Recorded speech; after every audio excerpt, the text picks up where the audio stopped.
Hello friends, সঞ্জুমো kitchen চ্যানেলে সবাইকে স্বাগত। Welcome back to my channel. আমি একটি নতুন ব্লগ নিয়ে চলে আসলাম। আমি অনেক দিন বাদে আসছি, একটু বিজি ছিলাম বন্ধুরা, শরীরটাও ঠিক ছিল না। তো এই দেখো নিয়ে চলে আসলাম পালং শাক ভাজা। কী করে করছি, কালো জিরে আর রসুন ফোড়ন দিয়েছি, সাথে আগে বাদামটা ভেজে তুলে নিয়েছি, সেটাও দেখতে পাবে আস্তে আস্তে। কেউ ভিডিওটা স্কিপ করো না, পুরো ভিডিওটা দেখার একান্ত অনুরোধ রইল। পাশে থেকো, প্লিজ প্লিজ সাপোর্ট করো। তো চলো পালং শাক ভাজাটা দেখে নাও। আমরা পালং শাকের সমস্ত রকমের সবজি দিয়ে নিরামিষ তরকারি খেয়েছি বা দেখেছি, কিন্তু এটা একটু অন্যরকম। এমনিতেই জানো যে রসুন ফোড়ন আর কালো জিরে দিলে সব শাকই খেতে জাস্ট সুস্বাদু হয়ে যায়।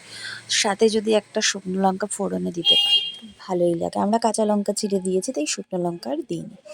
তো নুন হলুদ সাথে দিয়ে দিলাম। বলো ঠান্ডা কেমন উপভোগ করছো? আমি যেহেতু ব্লগটা অনেক দিন বাদে এডিট করতে বসেছি, তো মাঝে আমরা একটু ঘুরতেও গেছিলাম।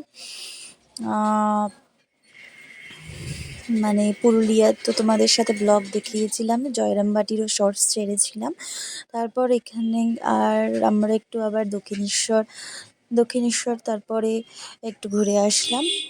আদ্যাপীঠে মায়ের ভোগ খেয়ে আসলাম। বাবা মাকে নিয়ে গেছিলাম, আমার দিদি গেছিলো আর ভাইয়ের বউ শ্রেয়া গেছিলো।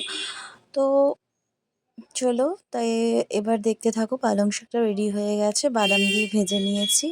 আর যেটা করব শীতে, যেটা মানে আমার খুব পছন্দের, আমিই বলেছি বাবাকে আর কি, শ্বশুরমশাইকে, মামুনিকেও। তারপর মামুনি আবার বাবাকে দিয়ে বাজার থেকে আনিয়েছি মোটা মোটা ট্যাংরা বলে, হেভি লাগে খেতে জানো তো, নুন হলুদ দিয়ে।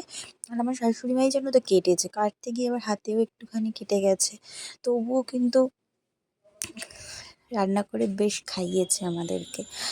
এই দেখো দেখতে থাকো।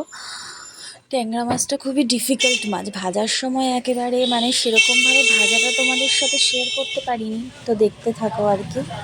আজ কী কী দেবো, পেঁয়াজ কলি দেবো, কফি দেবো, আর সাইডের যে আওয়াজগুলো আছে সেটাকে প্লিজ বন্ধুরা অ্যাভয়েড করে যেও।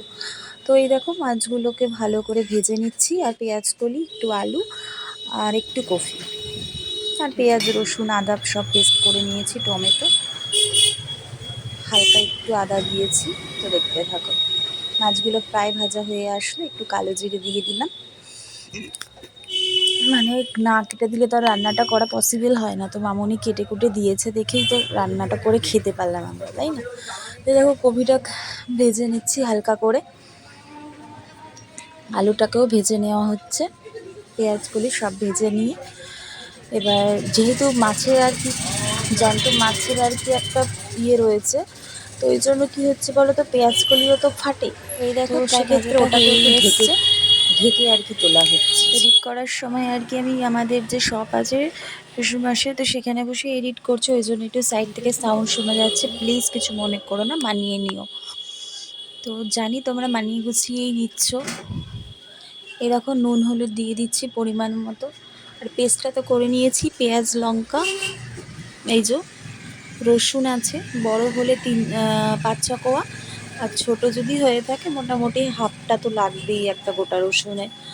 পেঁয়াজও দিয়েছি, ছোট 3টে, আর বড় হলে তোমার 1.5খানাতেই হয়ে যাবে। মাছ ছিল প্রায় 17-18 পিস ছিল আর কি, 20 পিস মতো ছিল আর কি টোটাল। তো এই দেখো ভালো করে একটু মটরশুঁটিও দিয়েছি। তো ভালো করে মশলাটা কষিয়ে নিচ্ছি। মশলা কষানোর উপরেই তো রান্নাটা ডিপেন্ড করে। তো মশলাটা কষিয়ে এত সুন্দর হয়েছে যে খেতে ভীষণ ভীষণ টেস্ট হয়েছে।